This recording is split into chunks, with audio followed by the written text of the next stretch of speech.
न से शांत हूँ जिनके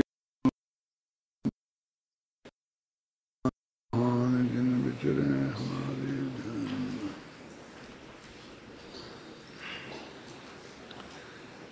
ये कल अपन ने एक कलश पढ़ा था जिसमें ये कहा गया था कि दिनेंद्र भगवान ने सभी अध्यवसान भाव त्यागने योग कहे हैं। उसका अर्थ मैं ये जानता हूँ कि उन्होंने अन्य के आश्रय से उत्पन्न होने वाला सभी व्यवहार त्यागने योग्य कहा है। यदि ये बात सत्य है तो ये मुनिजन अथवा ज्ञानी जन फिर क्यों बाहर के विकल्पों में उलझते हैं, शुद्ध ज्ञान घन भगवान आत्मा में क्यों लीन नहीं होते हैं, जिसका अर्थ ये था। और अब उसके बाद जो गाथा चल रही है वो भी इसी भाव की है, क्योंकि वो कलश एक तरह से इस गाथा की उत्थानिका का कलश था। उस गाथा में अंत समय में जो पूज्य गुरुदेव श्री का कथन है उसे पढ़कर मैं अगली गाथा पर जाऊंगा। निकालिए आपकी जो पेज लग रहा है 51 पेज इस किताब में।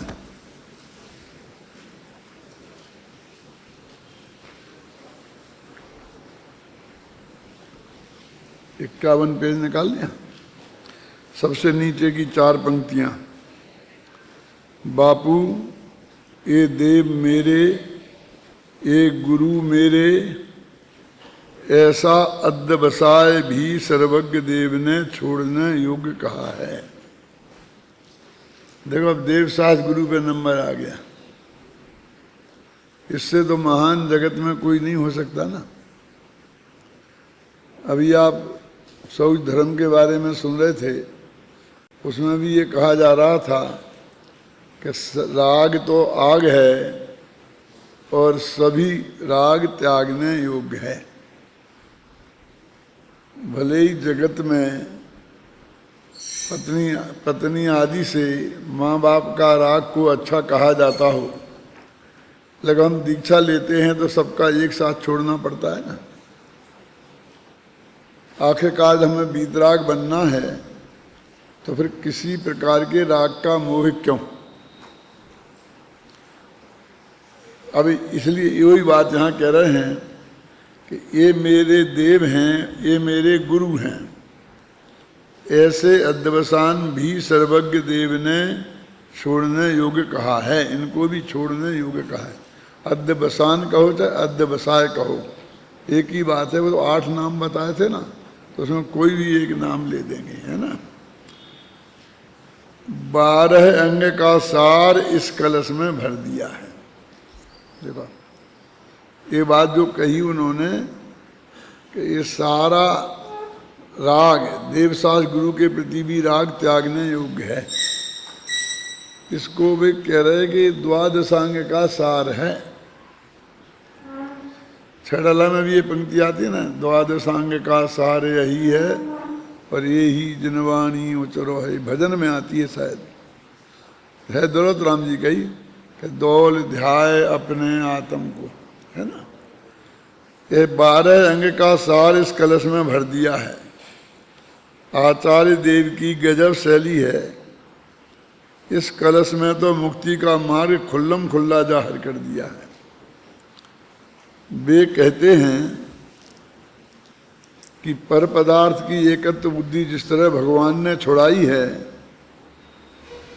उसी तरह पर के आश्रय से होने वाले सभी व्यवहार को भी छुड़ाया है। जिस प्रकार पर में एकत्व बुद्धि छोड़ने योग्य ही है, उसी प्रकार व्रत तप शील संयम के बाह्य परिणाम 28 मूल गुणों के विकल्प तथा पंच महाव्रत आदि के परिणाम सभी पराश्रित होने से छोड़ने योग्य ही हैं। भूमिकानुसार छूटते ही हैं। ये गुरुदेव श्री का जब ऐसी बात आई तो उनके अंदर में कितना उत्साह आया, ये देखो बात में कितनी महानता और उसकी स्वीकृति में, उसके प्रतिपादन में कितना अहोभाव।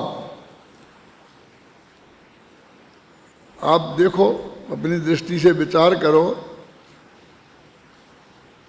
कि सारी दिगंबर जैन समाज में, और मैं श्वेतांबर बघेल की तो बात ही दूर है, और तो कहीं बात ये है ही नहीं, क्या ऐसी उत्कृष्ट बात कहीं देखने और सुनने में आई?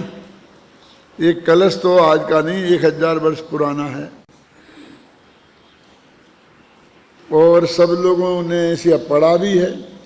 पहले नहीं भी पढ़ते थे, लेकिन अब गुरुदेव सिंह के प्रताप से जो उनके अनुयायी हैं वे तो पढ़ते ही हैं, जो उनके विरोधी हैं वे भी पढ़ते हैं। इसलिए ही सही कि भाई इनकी बात जाने बिना हम विरोध कैसे करेंगे। तो ये बात किसी के ख्याल में नहीं आई, किसी ने पढ़ी नहीं है, ये भी तो नहीं माना जा सकता। फिर क्यों नहीं इस बात का प्रचार होता? क्यों नहीं कोई बड़े उत्साह से इस बात को जगत के सामने रखता है? यदि किसी से ये बात कही जाए तो ये कहता नहीं नहीं, ये लोग कुछ समझते नहीं हैं, इन्हें कुछ स्वाध्याय नहीं है। वो सब ऐसी बातें हैं, किसी न किसी बहाने से उसे टालना। शायद मैंने एक आध दफा सुनाया होगा कि अमेरिका में हम जब गए तो वहाँ एक श्वेतांबर साधु थे। आश्रम में गए तो वहाँ पर 100-200 आदमी इकट्ठे थे, और उसमें उन्होंने बहुत आग्रह के साथ अपने साथ हमें खाना खाने बैठाया, और जब हमने मना किया तो वो कह ले कि हम आपके घर आएंगे तो क्या आप हमें खाना नहीं खिलाएंगे? तो हम बैठ गए। हम अधिक कुछ नहीं कहना चाहते हैं, लेकिन हमको एक केला खा के उठना पड़ा। और जो भी वो लोग खा रहे थे उसमें कोई भी चीज़ अपने भक्ष के हिसाब से खाने योग्य नहीं थी।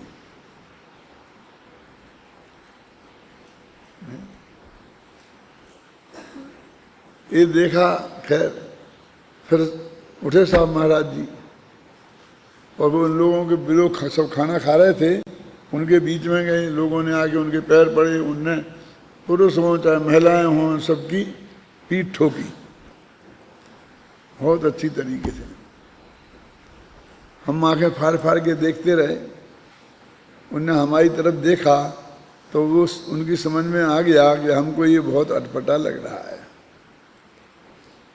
तो उनने हमसे कहा, कहते डॉक्टर साहब आप समझते नहीं हो, आप नए नए आए हो, अभी अमेरिका में इसके बिना नहीं चलता है। ऐसा नहीं करें तो इनको लगता ही नहीं है कि आप अपना वात्सल्य भाव इनके प्रति है। और अंग्रेजों को भी और चीज़ें नहीं छुड़ाई जा सकती हैं, दोदल मुदल और जो आप जैसी बातें करते हो कि ये भी खाने लायक नहीं है, ये भी खाने लायक नहीं है। नहीं। तो मैंने बहुत विनम्रता से कहा कि महाराज ये उनको छुड़ाने की बात कहाँ है, ये तो स्वयं नहीं खाने की बात है। क्या है? ये कौन कह रहा है कि इनको छुड़वा दो? है? वे क्या खाएं, उनको क्या छुड़वाओगे क्या नहीं छुड़वाओगे? अपने सवाल तो हमें क्या खाना है और क्या नहीं खाना है, और हमें कैसा व्यवहार करना है, वे कैसा व्यवहार करेंगे आपस में, अभी इसकी बात कहाँ है? लेकिन हमें कैसा व्यवहार करना चाहिए, मैं तो इसकी बात कर रहा हूं।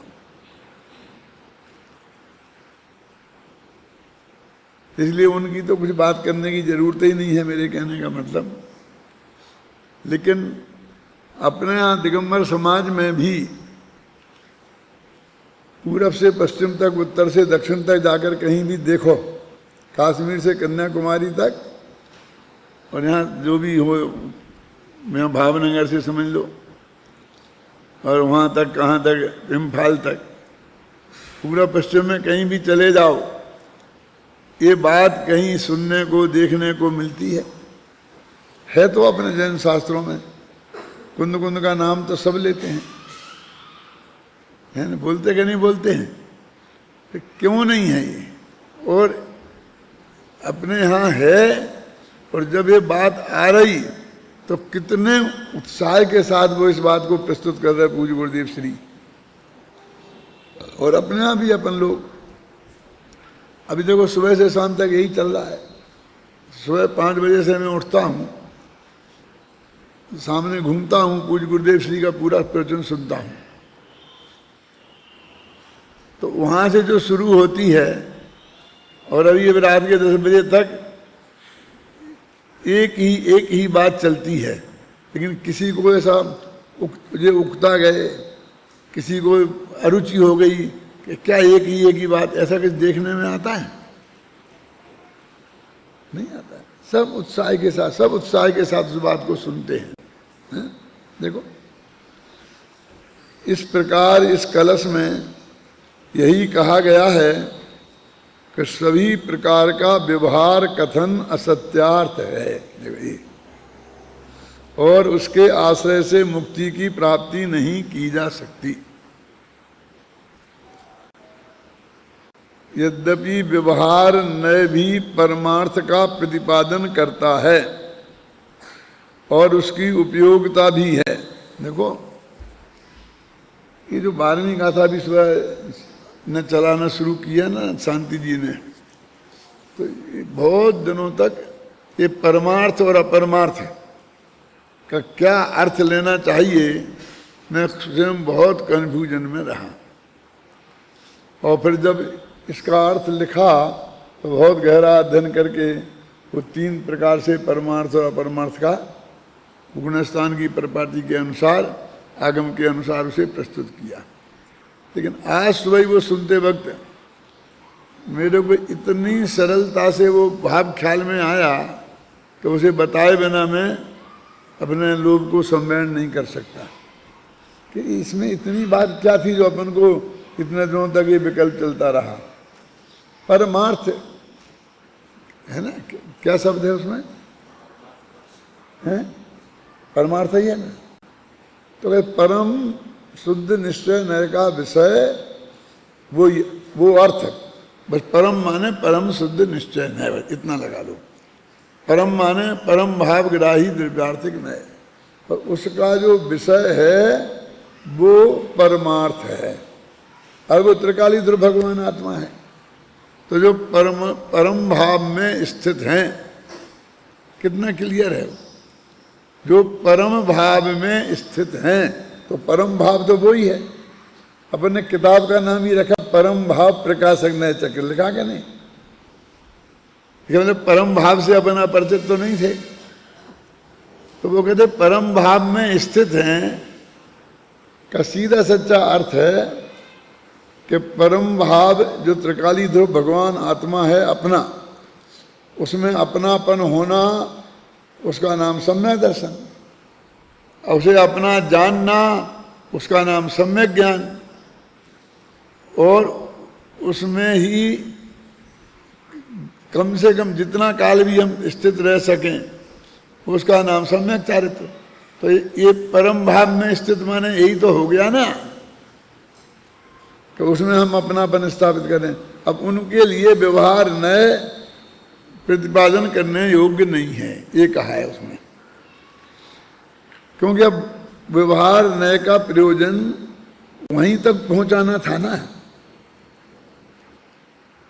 तो वो उन्होंने 8 प्रकार के भेद किए और फिर एक एक का निषेध करते गए, 4 प्रकार के व्यवहार खत्म किए, फिर 4 प्रकार के निश्चय में से 3 को भी व्यवहार कह के ही उनकी छुट्टी की और हमें परम भाव तक पहुंचा दिया। तो अब उन्हें जिन जिन को हमने व्यवहार बनाया, अब उनका काम पूरा हो गया ना। तो जो परम भाव में स्थित हैं वो व्यवहार से उपदेश देने लायक नहीं है। अब उन्हें क्या समझाना? उसमें ही जिनको अपनापन आ गया है तभी तो स्थित कहलाएंगे ना। विकल्पात्मक ज्ञान में जाना है मात्र बात इतनी नहीं। स्थित का अर्थ तो बे लिखा ना, उसमें भी चौथे गुण स्थान से भी हो सकता है। और पूरी तरह स्थित मानो तो फिर 13वें गुण स्थान तक जाएगी बात, 12वें के अंत तक जाएगी कि परम भाव में स्थित है। तो वो बस वही सम्मत ज्ञान चारित्र तो है निश्चय बला, उसी का नाम तो परम भाव में स्थित है। और उन्होंने टीका में कितना बढ़िया लिखा कि 16 बाण के सोने, अग्नि में तपाए हुए 16 बाण के सोने के समान जो अंतिम ताव से उत्पन्न जो वो सोना है उसे प्राप्त हुए हैं। वो अंतिम ताव का मतलब समझे ना, जैसे कुमार घड़ा बनाता है तो वो घड़ा बना रहा है, तो वो कब तक बनाना माने उस घड़े को। तो मैं ऐसा उदाहरण देता हूँ कि वो अंदर से वो पत्थर लगाता ना, बाहर से ठोकता है, ऐसा चलता है ना। कभी देखा? नहीं देखा। अरे अपने यहाँ तो जितने नौकर थे ऐसे कुमार थे, अभी कभी यहाँ चक्का थोड़ी चलाते, क्यों? तो वो उसने अंतिम ऐसा किया और फिर उठा के रख दिया, तो वो अंतिम ताव हो गया। अब वो घड़ा बन गया। वो पकाने की बात जाने दो, अभी बनाने की बात है ना। तो कब तक बन रहा था वो? जब तक उसने वो अंतिम थाप उसमें नहीं दी थी। तो ऐसे सोने में भी जब उसे शुद्ध करते हैं तो अंतिम ताव थोड़ा भी विकृति रह जाए। कभी देखा है तुमने सोना को शुद्ध करते वक्त सर्राफे में? कहीं भी नहीं देखा। एक घड़िया सी होती है इतनी छोटी सी, उसे संस्कृत में तो जगतपुट कहते हैं। आचार्य ने उसको तो वो भी किया है, अनेक उदाहरण जैसे जगतपुट में उसमें सोना डालते हैं और फिर उसे अग्नि में डालते हैं। अब वो जलती है, वो सोना पानी हो जाता है। अब वो उसी के अंदर रहता है और वो उसमें जो लपटें उठती हैं ना, वो हरी काली पीली उठती रहती हैं। तो जब तक वो ऐसी लपटें उठती रहें तब तक वो अभी उसमें खोट है। वो खोट जल रही, वो खोट की हैं वो लपटें। और जब वे लपटें बंद हो जाती हैं और बिल्कुल सोने जैसी ही लपटें, शुद्ध सोने जैसी ही लपटें उठने लगती हैं, तब वो शुद्ध हो गया। वो अंतिम ताव जब तक दबाते रहते हैं ना, जब तक कि वो उससे उतरा हुआ जो सोना है बस वो परम भाव में स्थित है। सीधी सच्ची बात है, कितनी सरलता की बात है। अब उसको किन को माने भाई? अब हम अपने को, हम तो इतने विद्वान हैं, अपने को परम भाव में स्थित माने कि नहीं माने, इसको माने कि उसके माने, बहुत चलते रहे। और जब लिखने के लिए गले आ पड़ी बात तो सारा आगम छान करके और उसमें से जो बात लिखी भाग्य से, जो बनारसी दास ने एक बात लिखी ना, वही मेरे ऊपर भी घटित हुई, हो रही है, समझ लो होती है, कि उन्होंने पहले बहुत लिखा और बाद में जब उनको वे तो वो लिखते हैं सम्मा दर्शन की प्राप्ति हुई, दृष्टि प्राप्त हुई, ऐसा समझ लो आप। तो उन्हें बहुत चिंता हुई कि अभी तक तो मेरे को दृष्टि प्राप्त नहीं थी और अब तक मैंने इतने शास्त्र लिख दिए और ये सब जनता तक पहुंच गए। और न केवल पहुंच गए, उन्हें कंठस्थ याद भी हो गए। उस जमाने में लिखा पढ़ी का तो काम कम होता था, समझे ना। काय का काम ज़्यादा होता था, बस कंठ याद कर लेते थे, जितनी भी कोई मिली किताब तो लोगों के कंठ में भी बस गया, है ना। एक दिन बताया था ना आपको, पहले मैं तू होती थी और बाद में लिखा पढ़ी होने लग गई। मैं तू तो अर्थ बताया था ना कि मैं हूं और तू है। और फिर लिखा पढ़ी माने गणधर देव ने लिखा और आचार्यों ने पढ़ा, आचार्यों ने लिखा और उनके शिष्यों ने पढ़ा। समझ गए ना? लिखा और पढ़ा, लिखा और पढ़ा, उसका नाम लिखा पढ़ी।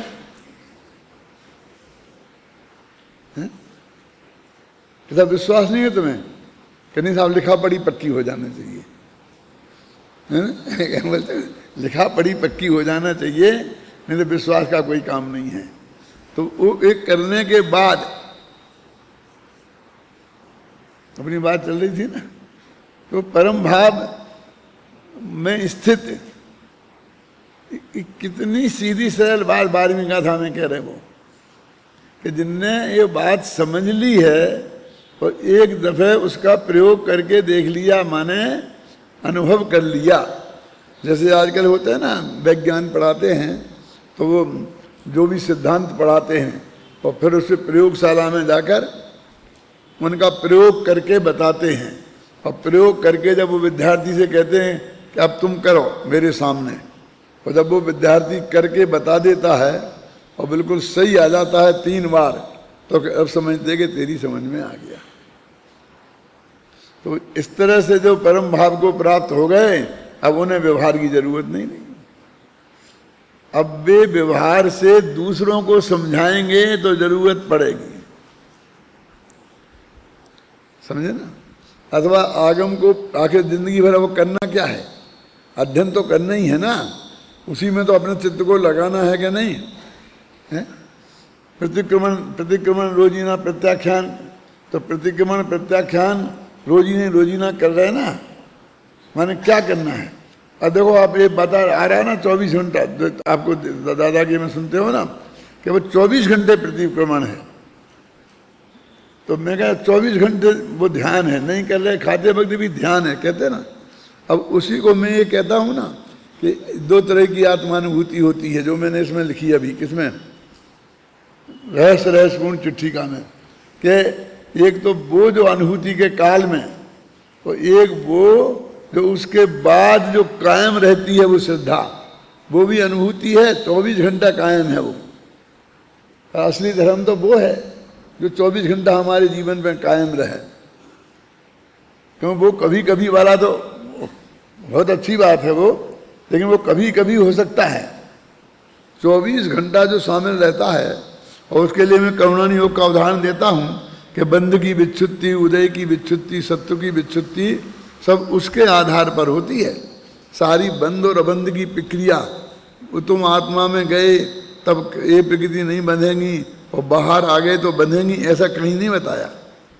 तुम उस गुणस्थान में पहुंच गए तो खाते पीते वक्त भी नहीं बंधेंगी, और ध्यान के समय भी उससे ज़्यादा कुछ नहीं होगा।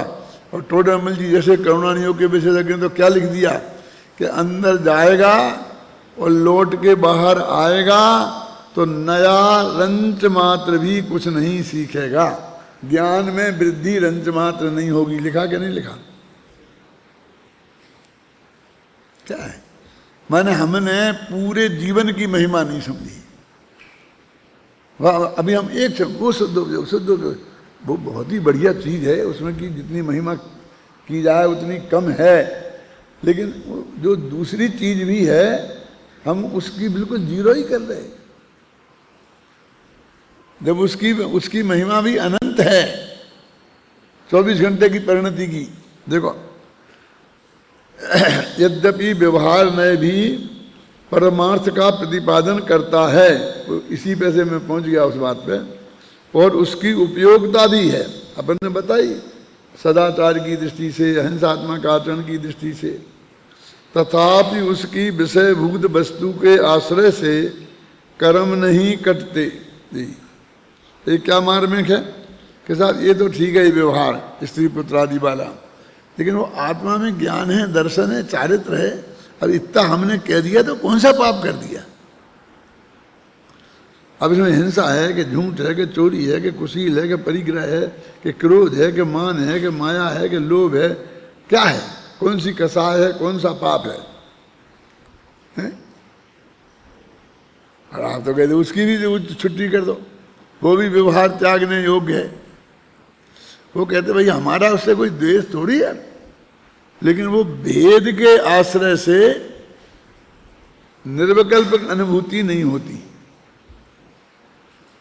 और निर्विकल्प अनुभूति करनी है भगवान आत्मा की तो उसे भी छोड़ना पड़ेगा। भाई इतनी सी बात हम कह रहे हैं। अब भाषा ऐसी है कि नहीं है। जैसे अपने व्यापार में होती ना, किसी को हमें नहीं देना है पैसा, तो आपके पैसे हैं, आपके पास कुछ पैसे होंगे कि नहीं है? नहीं है, नहीं है। उसी वक्त निकाल के दूसरे को देते जा रहे, लेते जा रहे, तिजोरी खोल के रखते जा रहे, और उससे कहते जाते कि नहीं है, नहीं है। और सेठ जी नहीं दे दो, सेठ जी दे दो, सेठ जी दे दो, कि नहीं है। कह दिया ना एक बार कि नहीं है। अब वो कैसा अभी तो आ रहा है यार, देखता रहा हूँ मैं। अरे भाई, इसी को हम नहीं देना है तो उसको नहीं है कहते हैं। आत्मा में ज्ञान दर्शन चारित्र है कि नहीं है? कि नहीं है। ये तो क्लियर तो है कि इसी को हम नहीं कहते हैं कि इनके आश्रय से धर्म नहीं हो। देखो, तथापि उसकी विषयभूत वस्तु के आश्रय से कर्म नहीं करते, अपितु हूबहू सर्वथा सत्य मान लेने पर मिथ्यात्व होता है। देखो, हूबहू सर्वथा सत्य मान, जैसा उसने कहा जा रहा है हूबहू सर्वथा सत्य मान लें तो, और जिस नए से कहा है उस नए से वो सत्यार्थ है, उसके मानने में मिथ्यात्व तो नहीं है। ख्याल में आई ना? यही कारण है कि यहाँ सभी प्रकार के व्यवहार को त्यागने का उपदेश दिया गया है। व्यवहार नय की हेयोपादेयता और उपयोगिता के बारे में विस्तृत जानकारी लेखक की अन्य कृति परम भाव प्रकाशक नए चक्र से की जा सकती है। अभी ये इतनी बात जो गुरुदेव की मुझे बतानी थी वो निष्कर्ष है, इसलिए मैंने ये पढ़ा। अब अगली गाथा चलाओ, पढ़ो।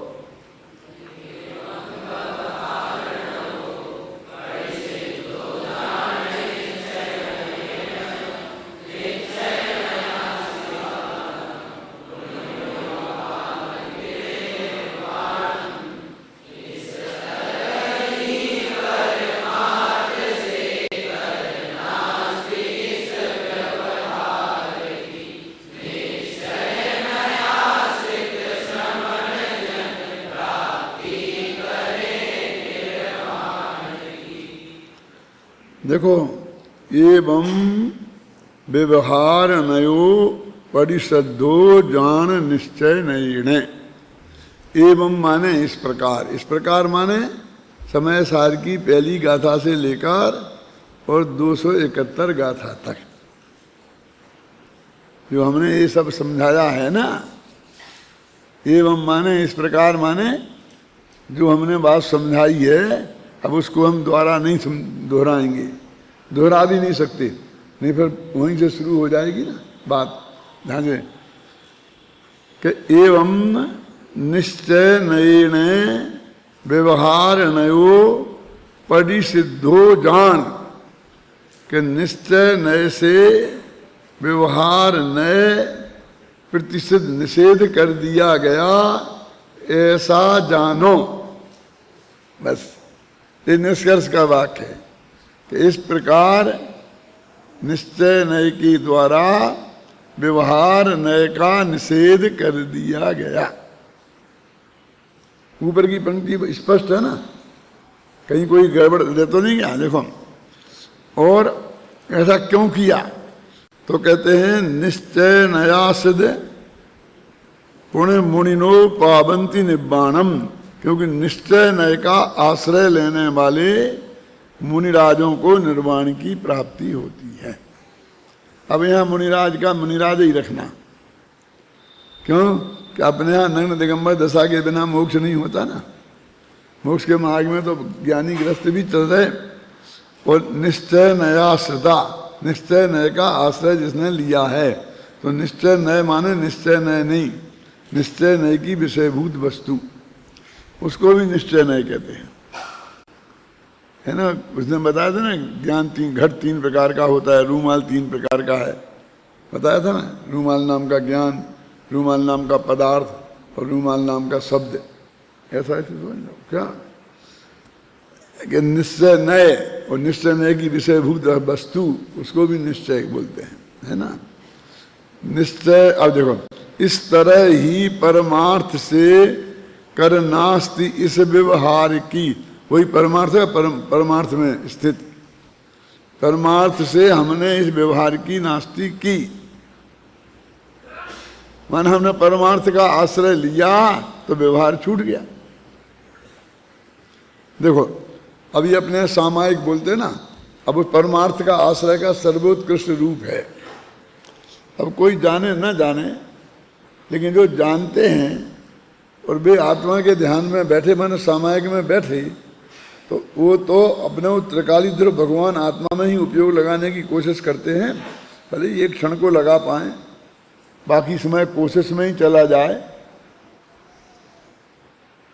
तो उस वक्त सब व्यवहार की नास्ती हो जाती कि नहीं? कैसे, क्या हो जाती? देखिए कि अपने गुरु जी आए तो सामायिक करते वक्त खड़े होना चाहिए कि नहीं?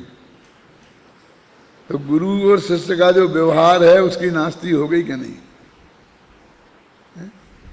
अब मुनिराज आए तो खड़े हो जाना चाहिए। तो बोलो ये देवसाज गुरु वाले व्यवहार की भी नास्ती हो गई। अब मैं कहता हूँ साक्षात अरहंत परमात्मा आए और सचमुच तुम्हारा उपयोग त्रिकाली ध्रुव भगवान आत्मा में है, नहीं है और सोच रहे हो तो उठ जाना चाहिए। माने उस बिंदु तक नहीं पहुंचे हो, क्यों? माने हम सामायिक में बैठते ही जा रहे थे और इतने में ही गुरुजी आ गए, तो फिर हमारी ड्यूटी है कि हम उसको छोड़ के और गुरुजी का उचित सम्मान करें और फिर गुरुजी से बहुत विनयपूर्वक कहें कि साहब मैं इस टाइम सामायिक करता हूँ, आपकी आज्ञा हो तो आध घंटा में सामायिक कर लूँ, तो वे मना नहीं करेंगे, कर ले वे। लेकिन यदि बैठ ही गया हो, यानी वो त्रिकाली ध्रुव ज्ञान का गेय बन गया हो, तो अरहंत भगवान भी खड़े हों तो भी तुम्हें वहाँ से हटने की जरूरत नहीं है। ये बात तुम्हारे गले उतरती कि नहीं? तो सब व्यवहार की नास्ती हो गई ना, सब व्यवहार से आपको छुट्टी मिल गई ना। तो ऐसे भी स्पष्ट दिखाई देता है। देखो इस गाथा का भाव आत्मख्याति में इस प्रकार स्पष्ट किया गया है। देखो अब बहुत मार्मिक गाथा है, इसलिए मैं पढ़ूंगा ज़्यादा है कि आत्माश्रित निश्चय न है।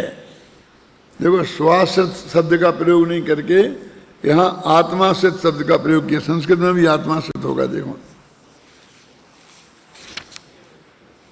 है ना, आत्माश्रित हो निश्चय नया, है ना। और पराश्रित व्यवहार न है। बंध का कारण होने से पराश्रित समस्त अद्वैधानों को मुमुक्षुओं के लिए निषेध करते हुए आचार्य देव ने पराश्रितता को समानता होने से निश्चय ने से एक प्रकार से समस्त व्यवहार का ही निषेध कर दिया है। देखो इसमें मुमुक्षु शब्द पड़ा है कि ये बात मुमुक्षुओं के लिए है। हम मुमुक्षु ग्रस्त भी होते हैं और साधु भी होते हैं ना, है ना। मुमुक्षु लिखा ना संस्कृत में भी। अब मुमुक्षु भाग्य की बात है कि ये शब्द गुजरात से चला। गुजरात से कांजी स्वामी से चला या नहीं कह रहा हूँ मैं। गुजरात में सबसे पहले श्रीमद् रायचंद्र ने खुद को मुमुक्षु कहा और अपने अनुयायियों को भी मुमुक्षु कहा। इस शब्द का प्रयोग सबसे पहले हमारी जानकारी में, वैसे तो जो अमरचंद ने भी कहा है कि अपने यहाँ लिखा ही है, ऐसा नहीं है कि वे ने किया, उनने भी हो सकता है यहीं से कहीं से लिया होगा, लेकिन व्यवहार में उनने प्रयोग अपनी जानकारी में किया। और कांजी स्वामी ने भी जब वो दिगंबर धर्म की आए तो उन्होंने भी उन श्रीमद से ही प्रेरित होकर अपने सब लोगों को मुमुक्षु कहना शुरू किया। और जो उनने संस्थाएं बनाई जगह जगह उन्हें मुमुक्षु मंडल नाम दिया। और धीरे धीरे वो सारे हिंदी प्रांत में भी जो बने उनके अनुयायी, उनने जो एक रोजाना स्वाध्याय करने का संगठन बनाया। और कोई विधिवत संगठन तो बनाया नहीं, लेकिन उन्हें अपने को मुमुक्षु मंडल वाले कहने लगे। वो इसका कोई ऐसा नहीं था कि कोई चुनाव होता था, ऐसा नहीं था कि वो कोई बहुत बड़ा पूरे देश के मुमुक्षु मंडलों का एक महामुमुक्षु मंडल बन गया हो। कोशिश की थी लेकिन वो सफल नहीं हुई। तो गुरुदेव के सामने भी है छाबड़ा जी यार, एक दफे वहाँ महामुमुक्षु मंडल की मीटिंग सोनगढ़ में इकट्ठे होके करते थे, लेकिन वो कोई विधिवत कुछ नहीं था।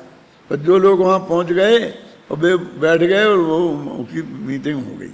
और बाबू भाई और पाटनी जी और ये सब मतलब जो भी स्वयं सिद्ध नेता थे जिन्हें कोई चुनाव की ज़रूरत नहीं थी, सब लोग ऑटोमेटिक ही मान लेते थे कि ये नेता हैं, तो वो लोग अपने उसे मार्गदर्शन देते थे और बाकी के लोग उसमें पार्टिसिपेट करते थे।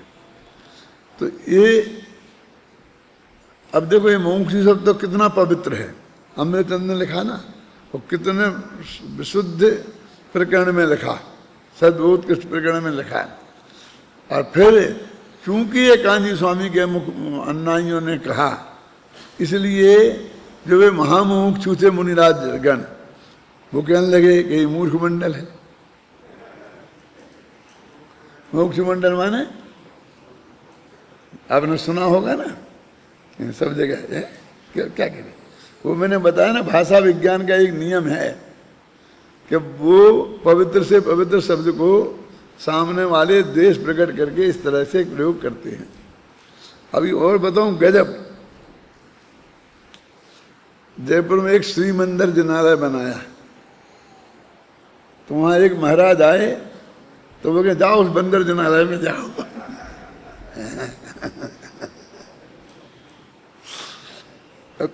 श्री मंदिर तो अपने 20 तीर्थंकरों में पहला नाम है और सब उसको बराबर 20 तीर्थंकर पूजन करते हैं कि नहीं। अब उनको उनके नाम पे रखा था, लेकिन उनको बंदर कहते, उनको रंच मात्र भी ऐसा विकल्प नहीं आया कि मैं किसके लिए क्या कह रहा हूँ। वो तो समझ रहे हम इन मोक्षों को कह रहे हैं, कैसे भी कपड़ा पहने थे, लेकिन वो तो भगवान का नाम है, उनके नाम पे मंदिर है क्या। अब हमने कहा इसमें तो क्या है, अभिनंदन नाथ भगवान का चिन्ह भी बंदर है क्या, अभिनंदन नाथ भगवान का चिन्ह भी बंदर है। तो ऐसा, लेकिन उन्होंने जिस अरुचि से क्या जो शब्द का प्रयोग किया, वो उसकी बात कहता हूं मैं, कितना बढ़िया से शब्दों का कितना दुरुपयोग हो सकता है ना। समस्त अध्यवसानों को मुमुक्षु के लिए निषेध करते हुए आचार्य देव ने पराश्रितता की समानता होने से निश्चय नय से एक प्रकार से समस्त व्यवहार का ही निषेध कर दिया, क्योंकि वो कोई भी व्यवहार हो उसमें पराश्रयपना है, उसकी सीधी सच्ची बात है ना। इस प्रकार यह व्यवहार नए निषेध करने योग्य ही है। ये सब संस्कृत टीका का है, मैं बराबर सामने रखा हूं, तुम्हारे सामने भी है ना। देखो, प्रतिषेध एव चायम मिला संस्कृत में, तीसरी पंक्ति में 394 पेज में समय सार में है ना।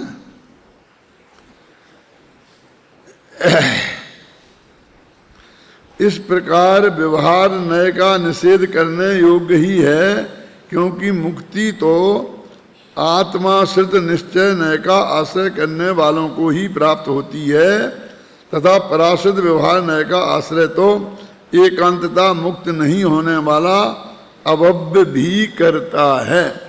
अभव्य से उपमा दे दी उन्होंने।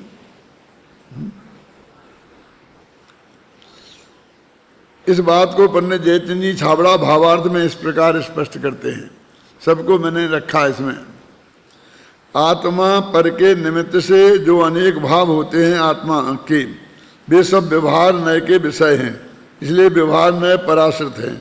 और जो एक अपना स्वाभाविक भाव है वही निश्चय नय का विषय है, इसलिए निश्चय नय आत्माश्रित है। अध्यवसान भी व्यवहार नय का ही विषय है, इसलिए अध्यवसान का त्याग व्यवहार नय का ही त्याग है।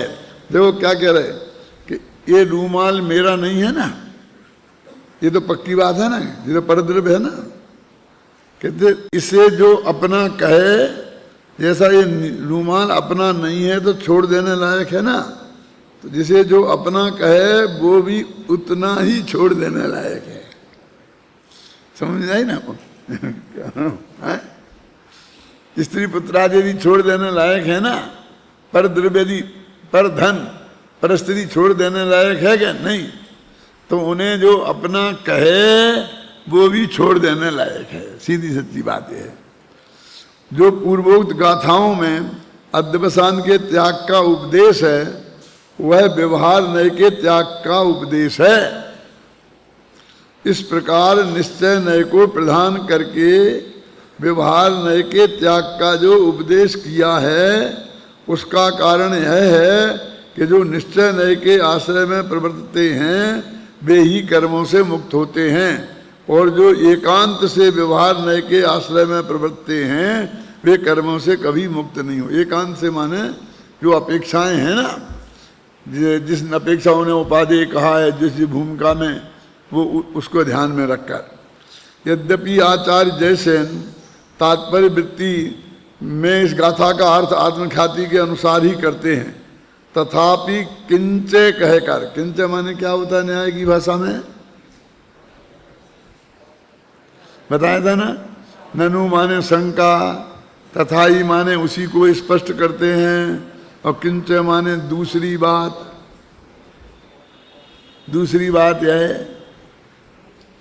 किंचे कहकर मात्र इतना ही और जोड़ दिया है कि यद्यपि प्राथमिक अपेक्षा से प्रारंभिक सविकल्प अवस्था में निश्चय का साधक होने से व्यवहार नए प्रयोजनवान है, तथापि विशुद्ध ज्ञान दर्शन लक्षण वाले शुद्धात्मा में स्थित होने वालों को निष्प्रयोजन ही है। आगे तुम्हारी 12वीं गाथा आ गई कि नहीं? और तदात्म्य आ गया। तदात्म्य का अर्थ समझ में आ गया तुम लोगों के कि नहीं? कि जब जो अपेक्षा है बस उतने प्रयोजन की दृष्टि से, बस वो तो त्रिकाली है, वो परमार्थ का तो हमेशा ही प्रयोजनवान है, और ये जब जो प्रकरण है बस उस अपेक्षा से वो उस वक्त प्रयोजनवान है। अरे स्वामी जी का है, इसे पढ़ लेना भैया शांति से। पूरा पढ़ेंगे तो फिर इसमें ही अपना निकल जाएगा पूरा।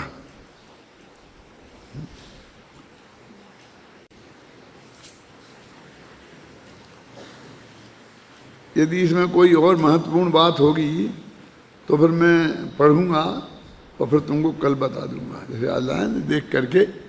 अभी पूरा समय नहीं जाए तुम्हारा। अब अंत में इस गाथा में व्यवहार नय को हे और निश्चय नय को उपादेय सिद्ध किया गया है। मिल गया? क्योंकि व्यवहार का विषय परवस्तु और भेद है। अब परवस्तु और भेद है व्यवहार का विषय। परवस्तु कौन से व्यवहार का है? असद्भूत, और भेद सद्भूत। समझ गए ना? तो इस तरह से दोनों बात हो गई। परवस्तु और भेद है, और निश्चय नय का विषय अभेद अखंड ज्ञायक स्वभावी निजात्मा है। देखो, भेद के विरुद्ध अभेद और अखंड, और पर के विरुद्ध निजात्मा। समझ गए ना?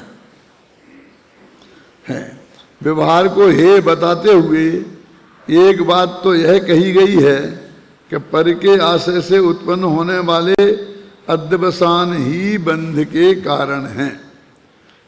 यह बात सुनिश्चित हो जाने पर यह स्वतः ही सुनिश्चित हो जाता है कि व्यवहार नय भी पराश्रित होने के कारण अध्यवसान के समान ही बंध का कारण है, क्योंकि पराश्रयपना दोनों में समान रूप से विद्यमान है।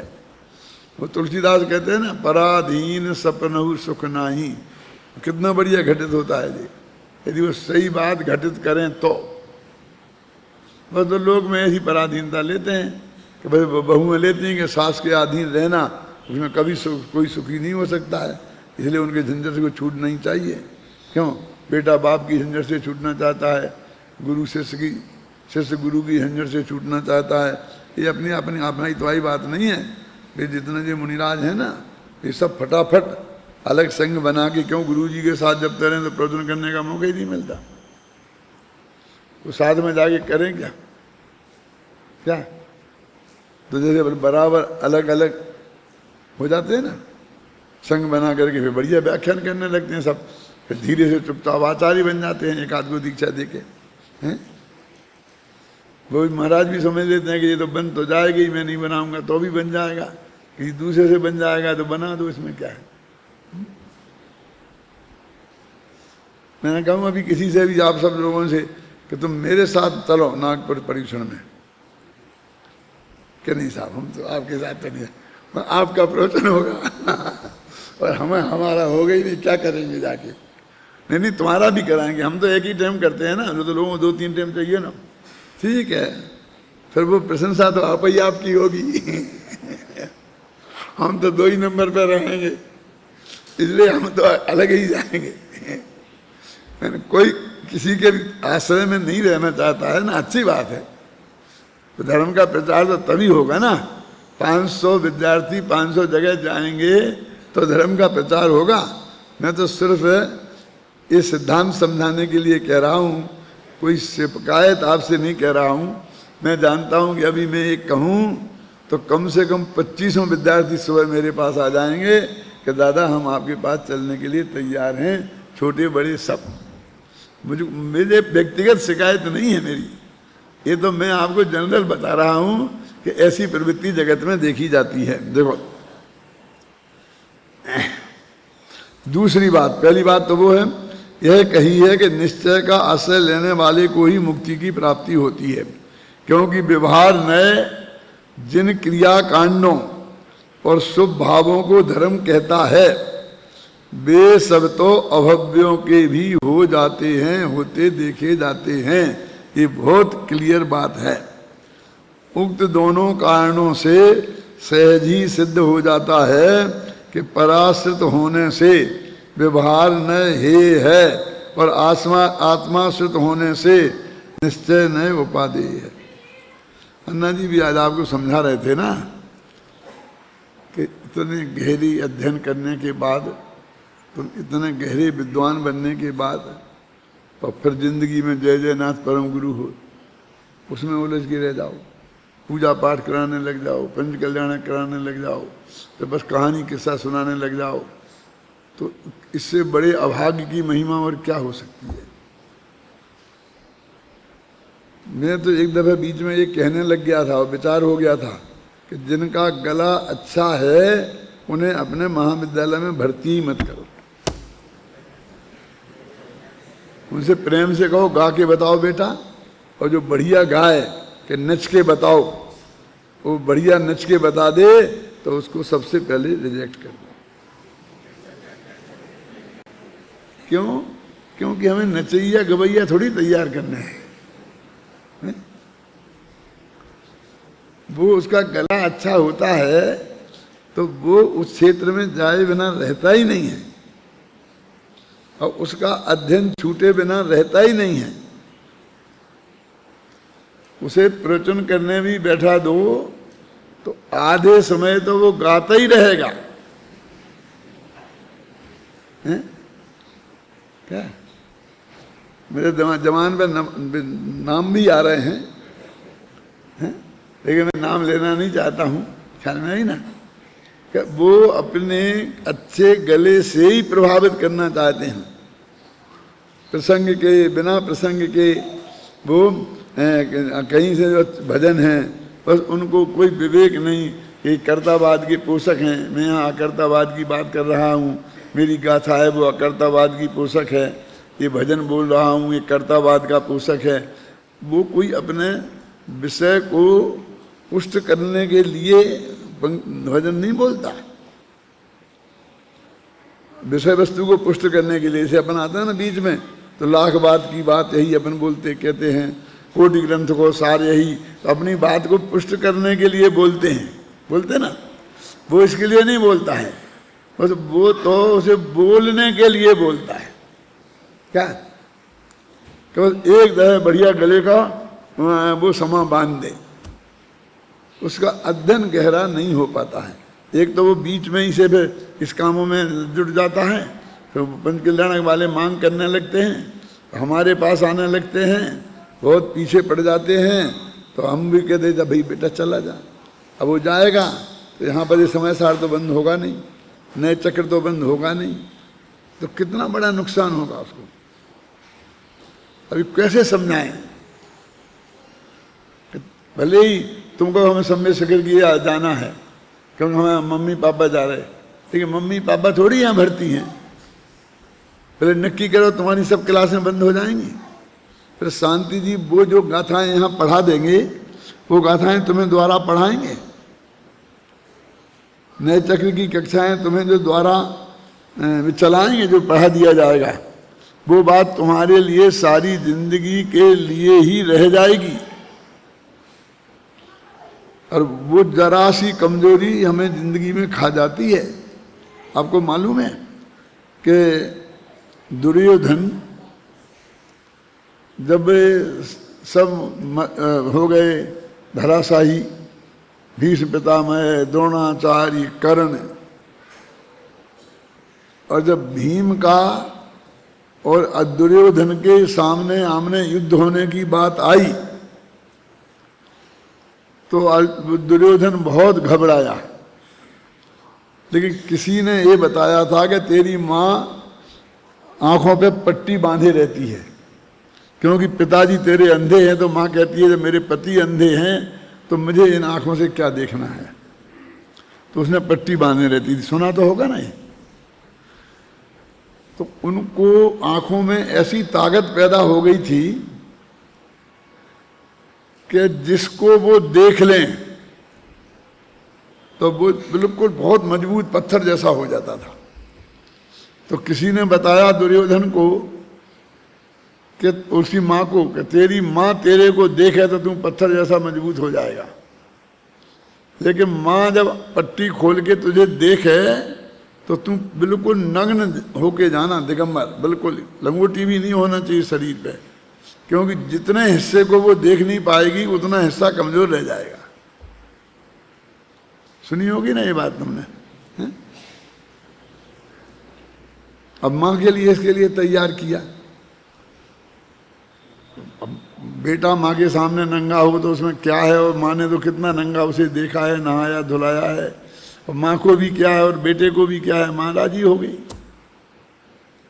लेकिन उस वक्त अब जो भगवान कहलाते थे उन्हें बड़ी चिंता हुई कि यदि ये पत्थर जैसा मजबूत हो गया सर्वांग तो फिर तो भीम नहीं हरा पाएगा इसे। तो उससे जाके कहा तुझे शर्म नहीं आती है, अपनी माँ के सामने नंगा होके जाएगा। ऐसा बहुत बहुत बहुत उसको कह के और उसे कहा कि एक लंगोटी तो लगाए रख, ऐसा एक वो तहमत लगा ले, और इसको बेचारे को तहमत लगवा दिया। माँ ने आंखें खोली तो सारा शरीर पत्थर का हो गया, और वो इतना जांग का हिस्सा इधर का जहाँ तहमत लगा था वो कमजोर रह गया। तो क्या हो सकता था, बस वो तो एक दफे की बात थी। और फिर भीम को समझा दिया कि वो हिस्सा कमजोर है बेटा, वहीं मानना। समझ में आया ना? तो ये जिनवाणी माता तुम्हारी तरफ देखे और तुमने अनुपस्थिति कर दी किसी भी विकल्प से, वो हिस्सा तुम्हारे कमजोर रह जाएगा जिंदगी भर। तुमने समझे ना? और सामने वाला जहां तुम्हारी कमजोरी देखेगा वहीं आक्रमण करेगा। यदि तुम अपरम भाव का अर्थ नहीं समझते हो तो वही पूछेगा, यदि तुम अभूतार्थ का अर्थ नहीं समझते हो तो वही पूछेगा, यदि तुम श्रुत केवली का अर्थ नहीं समझते हो तो वही पूछेगा। तो ये अभी तुम्हें सोचने का निर्णय करना है, इसमें कोई निर्णय क्या करेगा। हमारा तो क्या है, हमारे पीछे तुम आ जाओगे, हाथ पैर जोड़ने लगोगे, माँ बाप आ जाएंगे, चिट्ठी करेंगी, फोन करेंगी, तो हम कहें चले जाओ हमारे यहाँ, क्या करेंगे, क्या करें। अब हम ऐसा तो कहते हैं, कह नहीं सकते कि जाओ मरो। क्यों? लेकिन बात मरने जैसी ही है। तुम्हारी पूरी क्लास जा रही हो तो जाओ, यदि वो सारे कार्यक्रम तुम्हारे यहाँ बंद हो रहे हो तो जाओ। इसलिए मैं सबसे इसे कहता हूँ कि भाई जिसको भेजो पूरी क्लास को भेजो, और नहीं भेजो तो एक को मत भेजो, है ना?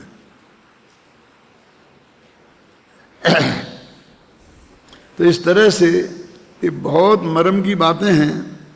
अब इसके बाद में कल अपन ये जो 273, 74 और 75वीं गाथा चलाएंगे आज की बात।